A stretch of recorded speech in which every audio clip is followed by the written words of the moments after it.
Hare Krishna, everybody. Welcome back to the daily readings of Srila Prabhupada's books. Welcome to all of you out there in cyberspace. And I pray that more and more are coming to hear Srila Prabhupada's book straight, cover to cover. I'm a little late today because I'm working on an article for Mayapur Shashi for the BTG, helping him to edit it. So I'm a little late. Forgive me for that. So we'll go right into it. Srimad Bhagavatam, Mahima Stotram, from Sri Krishna Leela Stava, verses 412 through 416, by Srila Sanatan Goswami, senior disciple of Sri Chaitanya Mahaprabhu, and the devotee he spent more time speaking to directly, teaching the philosophy, the science of devotional service in full than any other person on the planet. And very soon after that, Sanatana Goswami wrote this, glorifying the Srimad Bhagavatam. Sarva Shastrabdi Piyusha, Sarva Vedaika Satpala, Sarva Siddhanta Ratnadya, Sarva Lokaika Drikprada. O nectar from the ocean of all scriptures, singular fruit of all the Vedas, rich mine of the precious gems of all conclusive truths, you are the only giver of sight to all the worlds. Sarva Bhagavata Prana, Srimad Bhagavata Prabho, Kalidwandodita Ditya, Sri Krishna Parivartita. O life, air of all the Supreme Lord's devotees, O Master, Srimad Bhagavatam, you are the sun risen in the darkness of Kali. You are the exact image of Sri Krishna. Paramananda Pataya, Prema Varshakshadayate, Sarvada Sarvasevyaya, Sri Krishnaya Namostume. I bow down to you, who are supremely blissful to read. Your every syllable pours down a flood of prema. You can always be served by everyone. You are Sri Krishna himself. Madeka Bando Matsangin, Madguro Man Mahadana, Man Nistadaga Mad Bhagya, Mad Ananda Namostute. My only friend, my constant companion, my spiritual master, my great wealth, my savior, my good fortune, my source of ecstasy, I bow down to you. Asadu saduta dayin, atini chochatakada, hanamun chagadachin mam, premda rit kantayospura. O bestower of saintliness to the unsaintly, O exalter of the most fallen, please never leave me, always appear in my heart and my voice with pure love. Om Namo Bhagavate Vasudevaya. Om Namo Bhagavate Vasudevaya. Om Namo Bhagavate Vasudevaya. So we're continuing to hear the explanation by Krishna to Uddhava of the Sankhya system of philosophy. We're on chapter 25, and we're starting with text 22. Those who leave this world in the mode of goodness go to the heavenly planets. Oh, no, are we in the Sankhya philosophy chapter? Or yeah, I'm sorry. We've passed Sankhya philosophy, and now the Lord is explaining in detail the three modes of material nature and how they act upon the conditioned souls in different ways and cause them to act in different ways. Text 22. Those who leave this world in the mode of goodness go to the heavenly planets. Those who pass away in the mode of passion remain in the world of human beings, and those dying in the mode of ignorance must go to hell. but those who are free from the influence of all modes of nature come to me. Text 23. Work performed as an offering to me, without consideration of the fruit, is considered to be in the mode of goodness. Work performed with the desire to enjoy the results is in the mode of passion, and work impelled by violence and envy is in the mode of ignorance. Purport. Ordinary work performed as an offering to God, without desire for the result, is understood to be in the mode of goodness. Whereas activities of devotion, such as chanting and hearing the glories of the Lord, are transcendental forms of work beyond the modes of nature. Did everyone hear that? Everyone out in cyberspace heard that? We're going to hear it again. Ordinary work performed as an offering to God, without desire for the result, is understood to be in the mode of goodness. Whereas activities of devotion, such as chanting and hearing the glories of the Lord, are transcendental forms of work beyond the modes of nature. So if you want to get above the modes of nature, come to the daily readings every day and expand that hearing as much as possible. Text 24. Absolute knowledge is in the mode of goodness. Knowledge based on duality is in the mode of passion, and foolish, materialistic knowledge is in the mode of ignorance. Knowledge based upon me, however, is understood to be transcendental. Purport. The Lord clearly explains here that spiritual knowledge of His Supreme Personality is transcendental to ordinary religious knowledge in the mode of goodness. In the mode of goodness, one understands the existence of a higher spiritual nature within all things. In the mode of passion, one acquires scientific knowledge of the material body. And in the mode of ignorance, one fixes one's mind on the sense objects without higher awareness, perceiving things as a small child or a retarded person does. Srila Jiva Goswami elaborately explains in his commentary on this verse that the material mode of goodness does not award perfect knowledge of the absolute truth. He quotes from Srimad Bhagavatam 6:14-2, proving that many great demigods in the mode of goodness could not understand the transcendental personality of Lord Krishna. In the material mode of goodness, one becomes pious or religious, aware of a higher spiritual nature. On the spiritual platform of purified goodness, however, one establishes a direct, loving relationship with the Absolute Truth, rendering service to the Lord, rather than merely maintaining a connection to mundane piety. In the mode of passion, the conditioned soul speculates about the reality of his own existence and of the world around him, and considers speculatively the existence of a kingdom of God.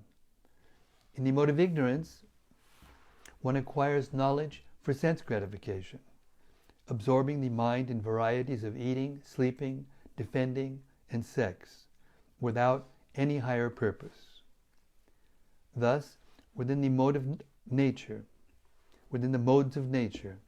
the conditioned souls are trying to gratify their senses, or else they are trying to free themselves from sense gratification. But they cannot directly engage themselves in their constitutional, liberated activities until they come to the transcendental position of Krishna consciousness, beyond the modes of nature. Text 25. Residence in the forest is in the mode of goodness. Residence in a town is in the mode of passion.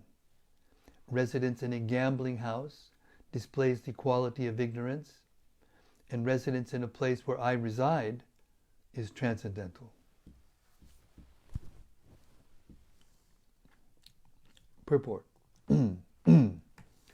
Many creatures in the forest, such as the trees, wild boars, and insects, are actually in the mode of passion and ignorance. But residence in the forest is designated as being in the mode of goodness, because there one may live a solitary life free from sinful activities, material opulence, and passionate ambition.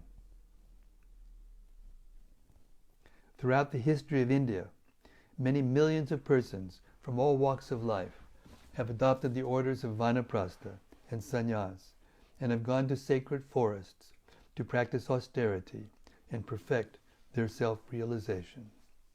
Even in America and other Western countries, persons such as Thoreau achieved fame by retiring to the forest to reduce the scope and opulence of material involvement. The word grama here indicates residence in the village of one's family. Family life is certainly full of false pride, false hopes, false affection, lamentation, and illusion, since the family connection is squarely resting on the bodily concept of life, the very opposite of self-realization. The word dyutta sadanam, gambling house, refers to pool halls, racetracks, poker clubs, bars, and other sinful places that maintain an abysmal level of consciousness in the mode of ignorance. Man niketam refers to the Lord's own abode in the spiritual world, as well as the Lord's temples within this world, wherein the deity form of the Lord is appropriately worshipped. One who lives in the temple of Lord Krishna, following the rules and regulations of temple life, is understood to be residing on the transcendental platform. In these verses, the Lord clearly explains that all material phenomena may be divided into three divisions according to the modes of nature, and that ultimately there is the fourth, or transcendental division, Krishna consciousness, which elevates all aspects of human culture to the liberated platform. Text 26. A worker free of attachment is in the mode of goodness. A worker blinded by personal desire is in the mode of passion. And a worker who has completely forgotten how to tell right from wrong is in the mode of ignorance. But a worker who has taken shelter of me is understood to be transcendental to the modes of nature. Purport. A transcendental worker performs his activities in strict accordance with the directions of Lord Krishna and the Lord's bona fide representatives. Taking shelter of the Lord's guidance, such a worker remains transcendental to the modes of nature, to the material modes of nature. 27. Faith, directed towards spiritual life, is in the mode of goodness. Faith rooted in fruitive work is in the mode of passion. Faith residing in irreligious activities is in the mode of ignorance. But faith in my devotional service is purely transcendental. 28. Food that is wholesome, pure, and obtained without difficulty is in the mode of goodness. Food that gives immediate pleasure to the senses is in the mode of passion. And food that is unclean and causes distress is in the mode of ignorance. Purport. Food in the mode of ignorance causes painful disease and ultimately premature death. Text 29. Happiness derived from the self is in the mode of goodness. Happiness based on sense gratification is in the mode of passion. And happiness based on delusion and degradation is in the mode of ignorance. But that happiness found within me is transcendental. Text 30. Therefore, material substance, place, result of activity, time, knowledge, work, the performer of work, faith, state of consciousness, species of life, and destination after death are all based on the three modes of material nature. Text 31. O best of human beings, all states of material being are related to the interaction of the enjoying soul and material nature. Whether seen, heard of, or only conceived within the mind, they are without exception constituted of the modes of nature. Text 32. O gentle Uddhava, all these different phases of conditioned life arise from work born of the modes of material nature. The living entity who conquers these modes, manifested from the mind, can dedicate himself to me by the process of devotional service and thus attain pure love for me. Purport. The words madbhavya prapadyate indicate the attainment of love for God, or of the same state of existence as that of the Supreme Lord.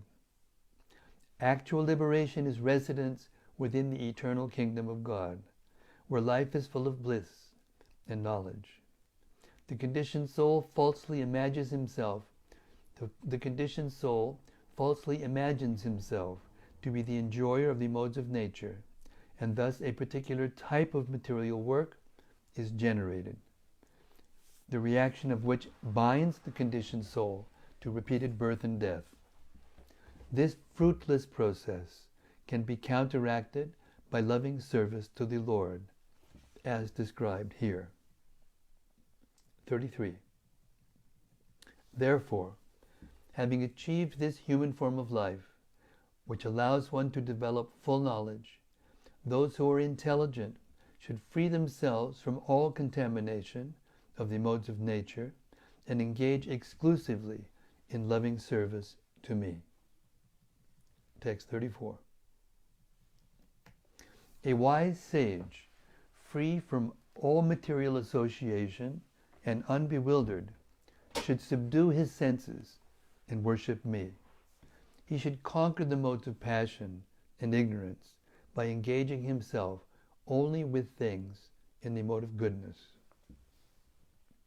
35. Then, being fixed in devotional service, the sage should also conquer the material mode of goodness by indifference toward the modes. Thus pacified within his mind, the spirit soul, freed from the modes of nature, gives up the very cause of his conditioned life and attains me. Purport. The word nirapekshena refers to complete detachment from the modes of material nature. By attachment to the loving service of the Lord, which is completely transcendental, one gives up interest in the modes of nature. 36. Freed from the subtle conditioning of the mind and from the modes of nature born of material consciousness, the living entity becomes completely satisfied by experiencing my transcendental form. He no longer searches for enjoyment in the external energy, nor does he contemplate or remember such enjoyment within himself. Purport. The human form of life is a rare opportunity for achieving spiritual liberation in Krishna consciousness. Lord Krishna has elaborately described in this chapter the characteristics of the three modes of nature and the transcendental situation of Krishna consciousness. Sri Chaitanya Mahaprabhu has ordered us to take shelter of the holy name of Lord Krishna, by which process we can easily transcend the modes of nature and begin our real life of loving devotional service to Lord Krishna. thus end the purports of the humble servants of His Divine Grace, A.C. Bhaktivedanta Swami Prabhupada, to the 11th Canto, 25th chapter of Srimad Bhagavatam, entitled The Three Modes of Nature and Beyond. Haribol! We can say, in one sense, we can say glories to the modes of nature because they push us to come to the higher reality, in a sense. They're created by Krishna to give us an opportunity to enjoy our desires and at the same time be pushed by the impossibility to enjoy fully in those modes to higher aspirations and eventually to the lotus feet of the Lord. So those are the two purposes of the modes of nature: to entangle us and fulfill our desires, and to rectify us.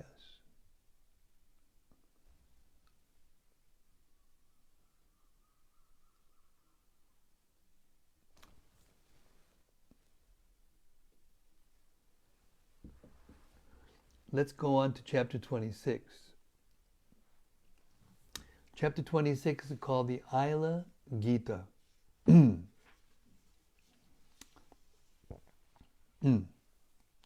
This chapter explains how unfavorable association is a threat to one's position in devotional service, and how by associating with saintly persons one can attain the highest platform of devotion.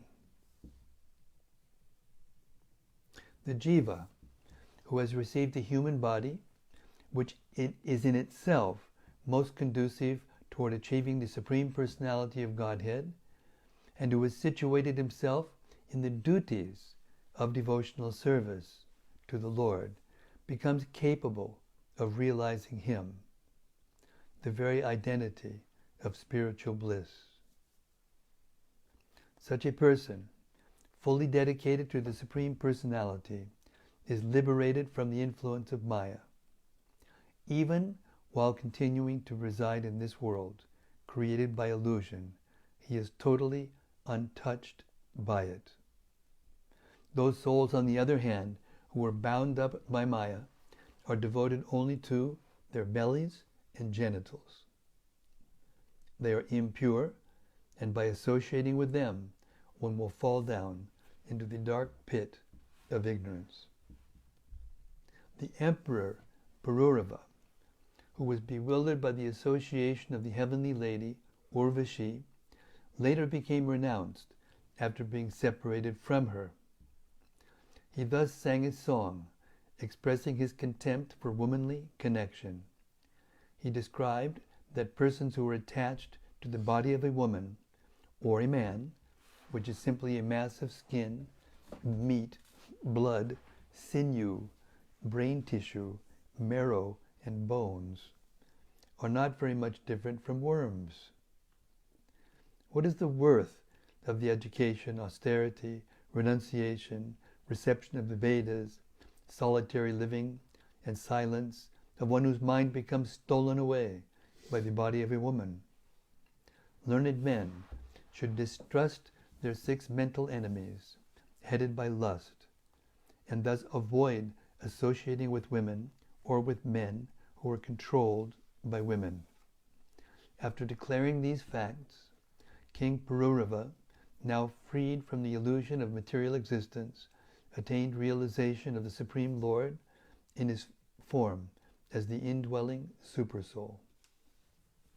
In conclusion, one who is intelligent should give up bad association and let himself become attracted to the company of saintly persons.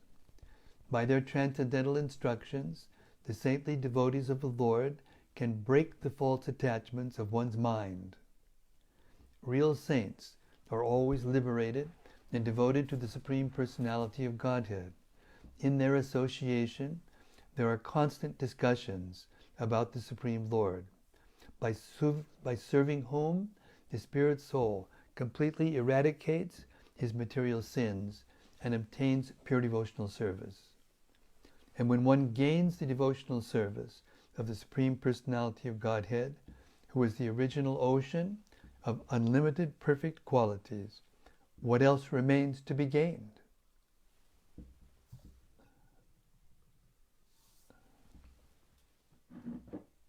Text 1.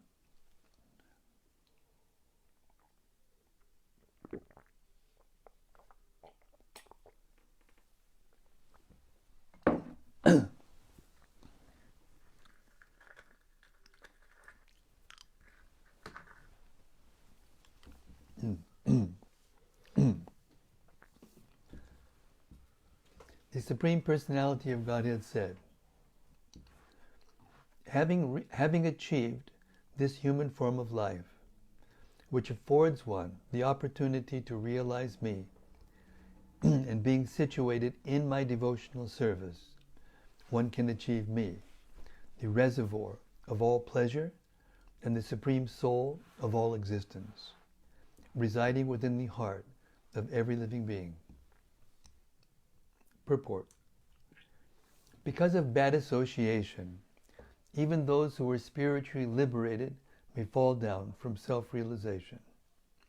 Within the material world, the association of women is especially dangerous, and therefore in this chapter, the Aila Gita is spoken to prevent such a fall down. One can be saved from sex attraction by association with saintly persons who awaken one's real spiritual intelligence. Therefore, Lord Krishna will speak to Uddhava the amazing song of Pururava, also known as the Aila Gita. Text 2. A person fixed in transcendental knowledge is freed from conditioned life by giving up his false identification with the products of the material modes of nature. Seeing these products as simply illusion, he avoids entanglement with the modes of nature, although constantly among them.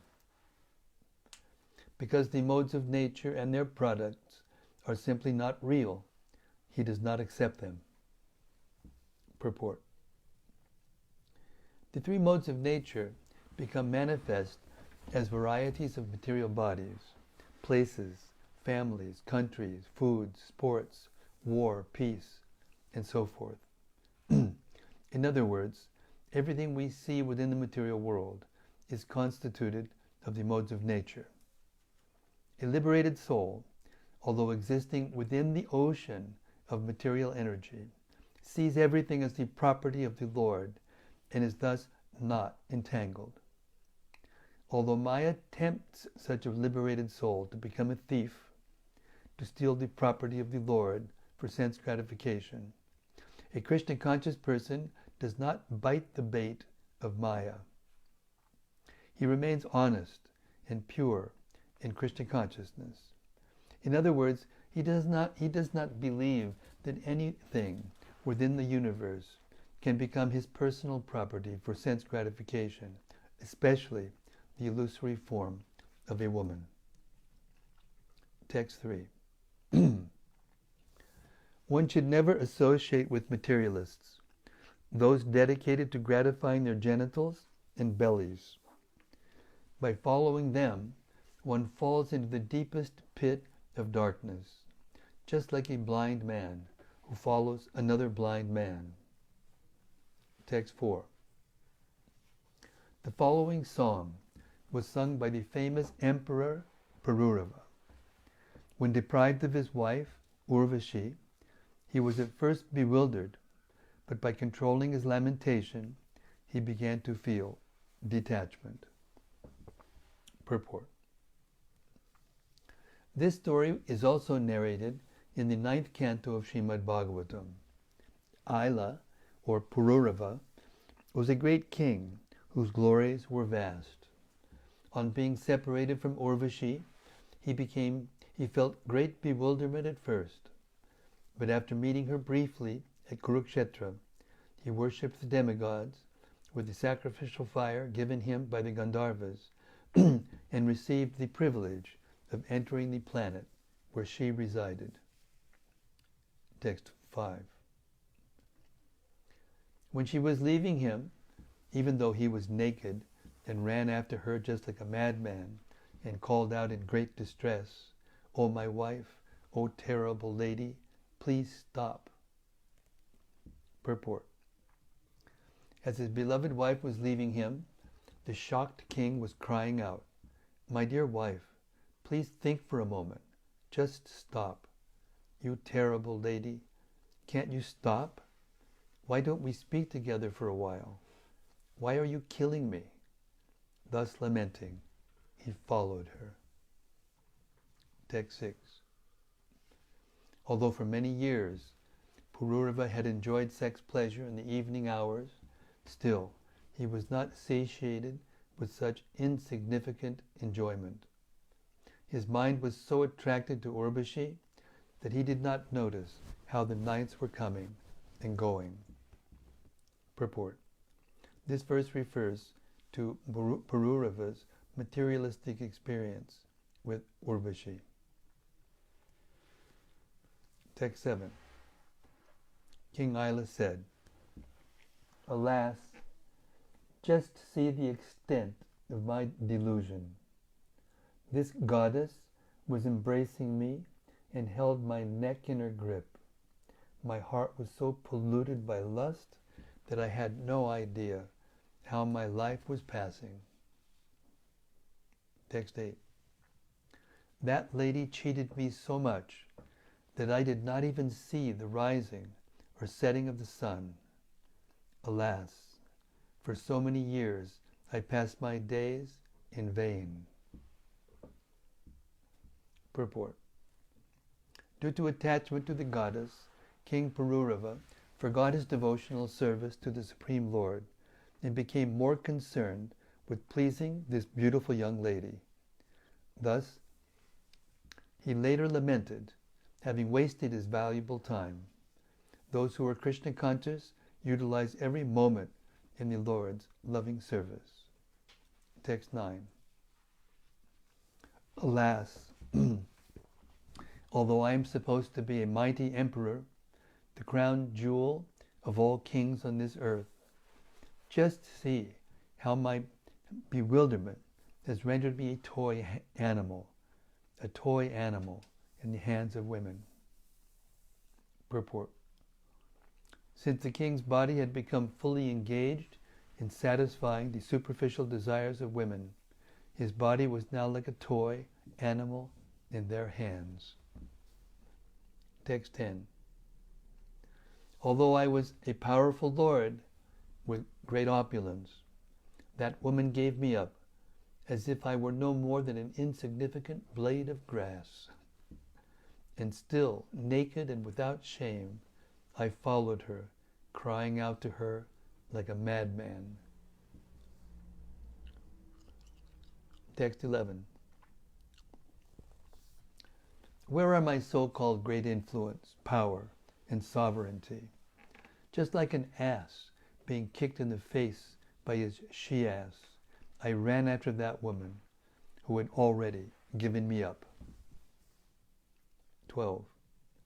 What is the use of a big education or the practice of austerities and renunciation? And what is the use of studying religious scriptures, of living in solitude and silence, if after all that one's mind is stolen by a woman? Purport. All of the above-mentioned processes are useless if one's heart and mind are stolen by an insignificant woman. One who hankers after a woman's association certainly spoils his spiritual progress. Srila Bhaktisiddhanta Saraswati Thakur states that if one worships the example of the liberated gopis of Vrindavan, who accepted Lord Sri Krishna as their paramour, one can free one's mental activities from the contamination of lust. Text 13. To hell with me. I am such a fool that I didn't even know what was good for me, although I arrogantly thought I was highly intelligent. Although I achieved the exalted position of a lord, I allowed myself to be conquered by women as if I were a bullock or a jackass. Purport. All the fools of this world consider themselves very wise scholars, even though intoxicated by sense gratification and maddened by their lust for women's association, they become just like bullocks and jackasses. By the mercy of a saintly spiritual master, this lusty propensity can gradually be removed, and one can understand the terrible, contemptible nature of material sense gratification. In this verse, King Pururava is coming to his senses in Krishna consciousness. Text 14.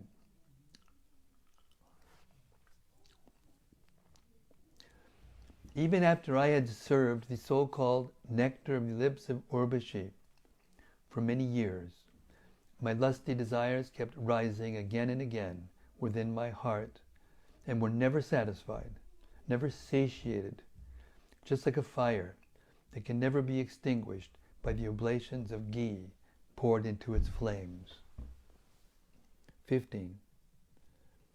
But who but the Supreme Personality of Godhead, who lies beyond material perception and is the Lord of all self-satisfied sages, can possibly save my consciousness, which has been stolen by a prostitute? 16.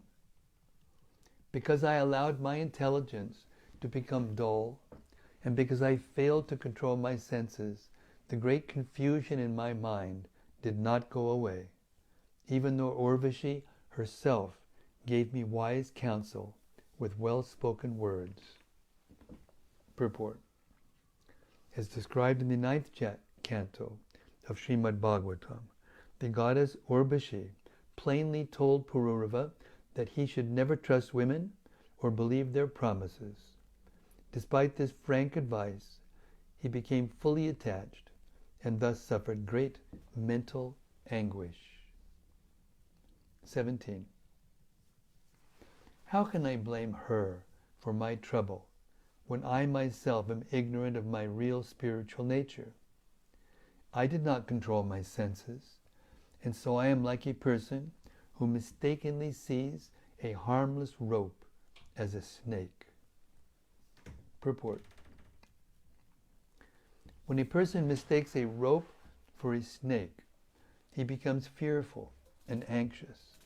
Such fear and anxiety are, of course, illusion, since the rope can never bite. Similarly, one who mistakenly thinks that the material, illusory energy of the Lord exists for his personal sense gratification will certainly bring down on his own head an avalanche of material, illusory fear and anxiety. King Pururava frankly admits here that the young lady Urvashi is not to blame. After all, it was Pururava who mistakenly considered her to be an object of his personal enjoyment, and therefore he suffered the reaction by the laws of nature. Pururava himself was the offender for trying to exploit the external form of Urvashi. Text 18. What is this polluted body, anyway? So filthy and full of bad odors? I was attracted by the flower-like fragrance and beauty of a woman's body. But what are those so-called attractive features? They are simply a false covering created by illusion. Purport. Pururava now understands that although he was madly attracted to the fragrant, shapely body of Urvashi, in fact that body was a sack of stool, gas, bile, mucus, hairs, and other repugnant elements. In other words, Pururava is now becoming sane.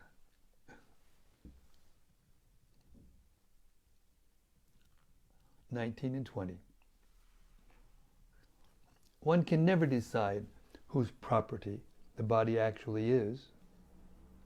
Does it belong to one's parents, who have given birth to it, to one's wife, who gives it pleasure, or to one's employer, who orders the body around? Is it the property of the funeral fire, or of the dogs and vultures who may ultimately devour it?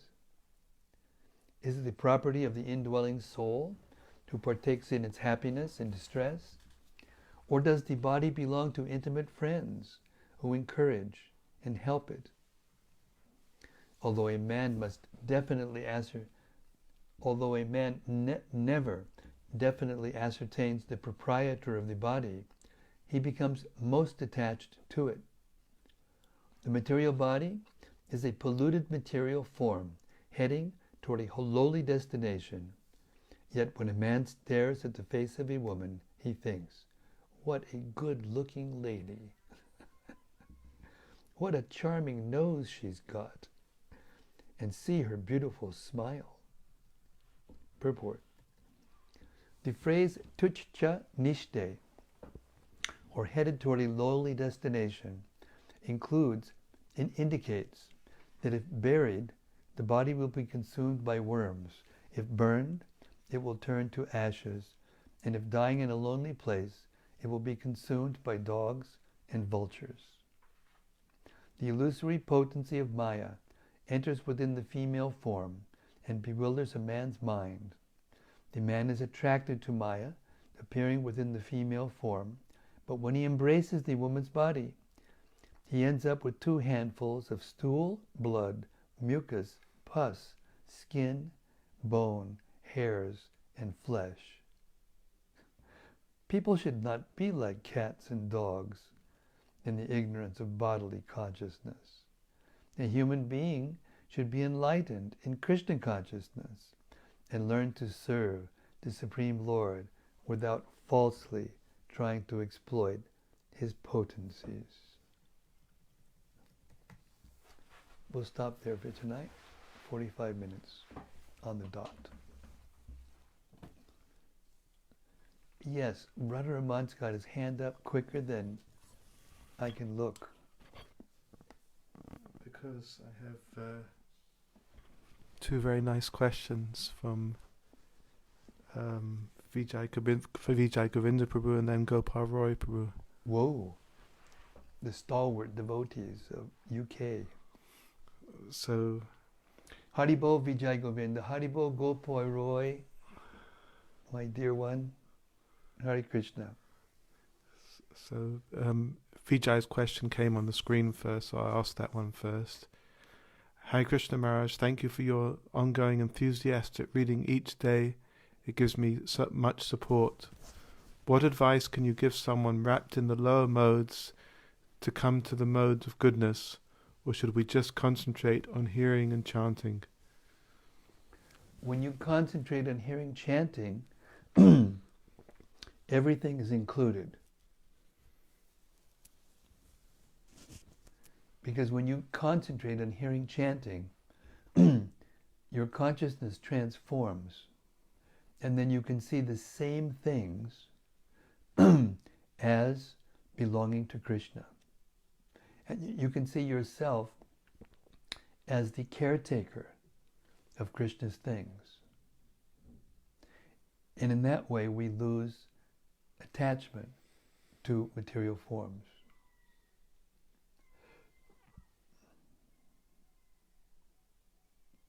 We're in the material world. We've got material bodies. We have to eat, we have to sleep, we have to clothe ourselves. We have to have some shelter, some place to rest, some protection from the elements, clothes, etc., etc. And as long as we are still attached to the material modes of nature, we have to perform our duties according to the position that we find ourselves in, according to the regulations of the Vedas. And if we do that, as we heard just a little ways before, in the modes of nature, the one characteristic of the mode of goodness was, all the way through, was to do it, be with the duty, be with the nature, be with everything without attachment. So if you do things out of duty without attachment, that helps you come to goodness. And if you hear and chant simultaneously, that uplifts you from goodness to the point of being able to see that everything belongs to Krishna. And as soon as you see that for yourself, then whatever you do, it becomes uplifted to transcendence automatically without trying separately. It's the only way, actually, to remove ourselves from the influence of the modes of nature. Therefore, Arjuna says, Traigunya Vishaya Veda, Nishtraigunya Bhavarjana, Nirdvanvo Nitya Sattvasto, Niryoga Kshima Atmavan. Rise above the modes of nature. Stop thinking in terms of gain and safety and fear and anxiety. Yavan artha udapane, sarvatak samplatodike, tavan sarvishu vedeshu, brahmanasya vijanataha.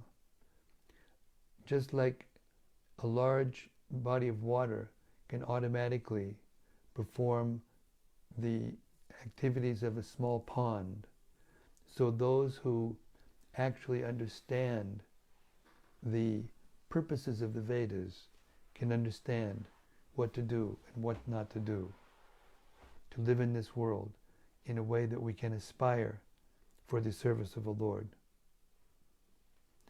Aspiration for the service of the Lord is the first step toward fully transcendental consciousness. We have to aspire for the service of the Lord. And we learn to aspire for the service of the Lord by hearing about the Lord's beauty and relationships in the spiritual world and the instructions of advanced spiritual personalities. And by the combination of these things, one gets a taste. And as that taste develops, one's taste for material things diminishes, lessens. And actually, although it may not seem like it, as Urvashi was telling Pururava, we can be with our family members, but we don't have to be overly attached. You see, Pururava's problem was he became overly attached. He became mad after it. And so all he could see was women and think about women. And just like Prabhupada used to say, a lusty man, when he goes out in the world, all he'll see is beautiful women. And a greedy man, all he sees is money and opportunities to get it or how to avoid losing it.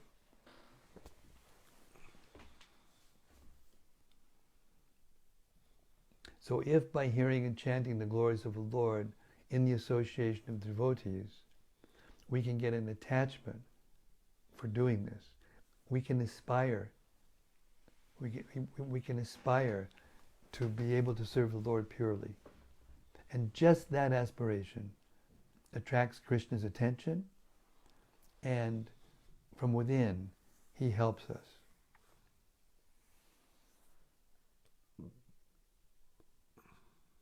And the more that taste arises, the more one's vision toward one's loved ones, one's family, and activities that we do in the world become connected with Krishna, and we feel affection for them differently. As property of Krishna. And we're careful. We're more careful to keep our things nicely because they belong to Krishna. Because we want to help others become Krishna conscious. So we want to be a good example. That's how we do it. Hare Krishna. So, there's Gopal's questions, 2 and 1 here. Dear Maharaj, what makes an activity transcendental? For example, if one engages in book distribution or deity worship but with a lower consciousness, is such an activity still to be considered transcendental? And also, Pururava seemed to develop detachment naturally after some period of association with Urvasi. Is this realization the goal of the Grihastha ashram in the Varnashram system? Should we hope for such detachment, or is association with women not so threatening if the husband and wife are devotees? It's the goal of life. It's the goal of the Vedas to detach us from the association of the opposite sex.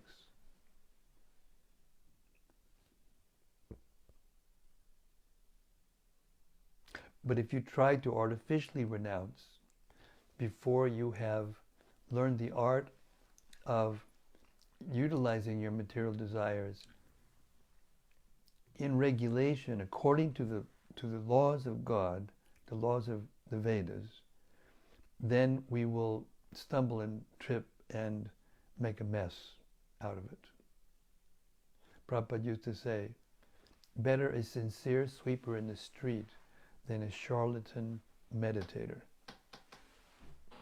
Karmenyani samyamya yaaste manasas maran indriyartan vimudatma mityachara sa uchite. Those who act externally as if they're renounced, but in their minds are always remembering the objects of sense gratification and searching after them, delude themselves. Mudha, vimudha means self-deluded, and they are called mityachara sauchite, pretenders. So the main thing is not to be a pretender, not to be pretentious, not to act like we're more advanced than we are, not to speak things that we don't really know, but to be able to be real and honest with ourselves and with others.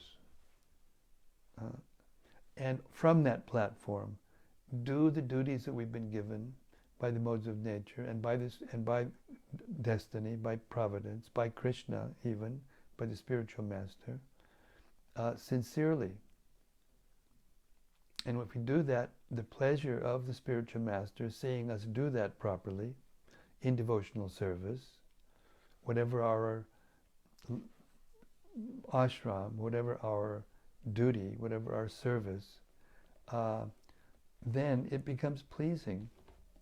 The whole secret is to please, to act in a way that the motive for what we're doing is to please others. This is selfless service. You can do selfless service from any position, but here it's being described that it's more difficult when you're living with a woman, or a woman's living with a man, and they're having sense gratification together. It's more difficult in that situation, as this story of Pururava illustrates. But, out of the 12 Mahajans, 7 of them are Grihasthas. And only 5 of them are renunciates.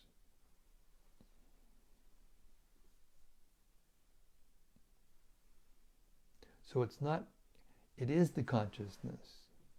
It's not the activity. If you do book distribution in the wrong consciousness, then it's not transcendental activity. If you do book distribution with the consciousness of giving transcendental knowledge to people, and especially if you act in such a way and speak in such a way as to a person into reading the book, and you can convince him to read the book, then that's transcendental, loving service to the Lord. If you're doing it just to get the Maha plate when you get back home, or to get on the top of the score sheets. I mean, in ISV they don't even have individual scores. Did you know that? When I was with the first BBT Big Book Distribution Party, myself, Tripurari Pragosh, Vaisheshika Prabhu, Ganapati, Kavichandra, and others, we would go out to the airports, and we got back in the van. We just all put the money in the middle of the, you know, and they would count it. We'd read Chaitanya Charitamrita, and they would count the books, and that was it. And we put in our score as a party. And that's what they do basically in ISV also. So it's the consciousness. Some people need that. Some people are tinged with passion and they need that. And they become purified by doing that activity because it's pleasing to Prabhupada. It's pleasing to Krishna, even though we aren't doing it in a perfect consciousness. It's not a formula. It's not a mechanistic thing to figure these things. It's each individual person according to their state of consciousness and according to their activities. It's how they're situated. But in general, if we hear and chant, and Sankirtan is hearing and chanting, you got a book in your hand, it's about Krishna, and you're trying to get the book to the other persons. That means you're carrying around Krishna, and you're always trying to give Krishna to another person. How can that not be transcendental activity? How can it not be? So, but if a person, depending on their strength of faith, their strength of character, how their character is reformed, they won't get carried away by the results that come from advancing in devotional life. You become attractive. Who knows, a woman may proposition you right there in the street. It happens all the time.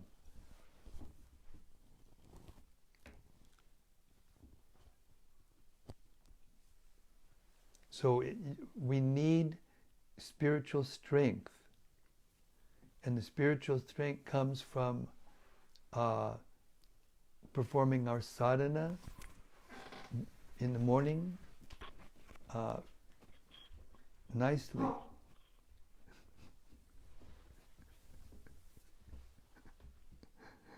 So considerate. Radharama just ran out and sneezed in the hallway, trying to protect us. So anyway, that's the thing. Some people will dovetail their propensities, and some people will just do the service because they want to please the spiritual master and Krishna and the people.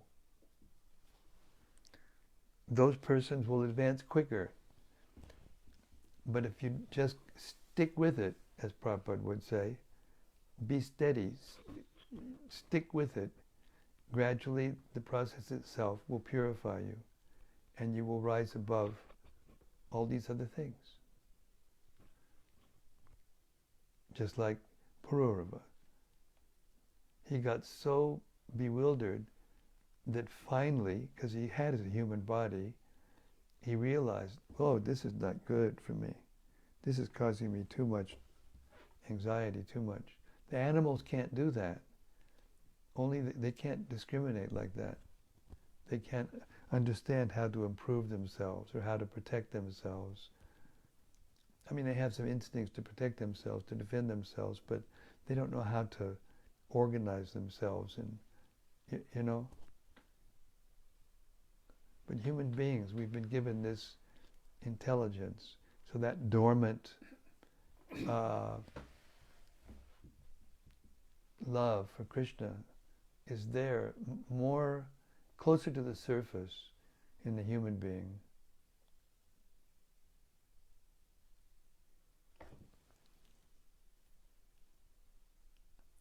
I'm just rambling now, I think. I'm not saying anything. There are two reflections. Oh, reflection.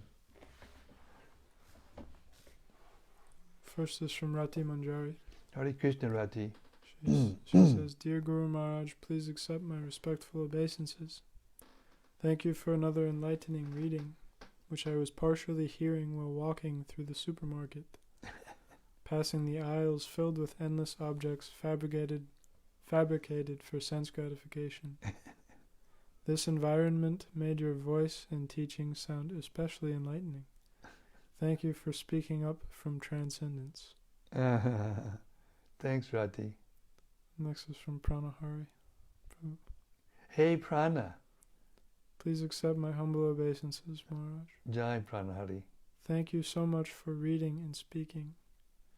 Really liked the emphasis on carefully hearing and chanting the glories of the Lord as the means to purify our desire, so that we may genuinely aspire for pure devotional service. Well said, Pranahari. Well said. Just keep those sounds coming out of your mouth and you'll be just fine.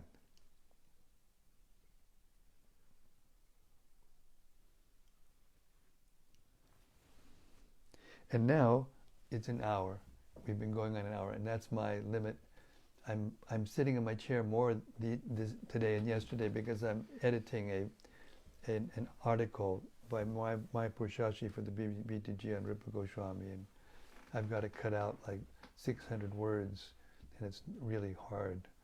So I'll stop now, and all glories to the devotees of the Lord, the assembled devotees, those who are becoming attached to hearing and chanting, accustomed, habituated to chanting.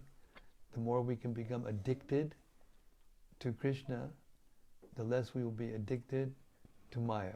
It's as simple as that.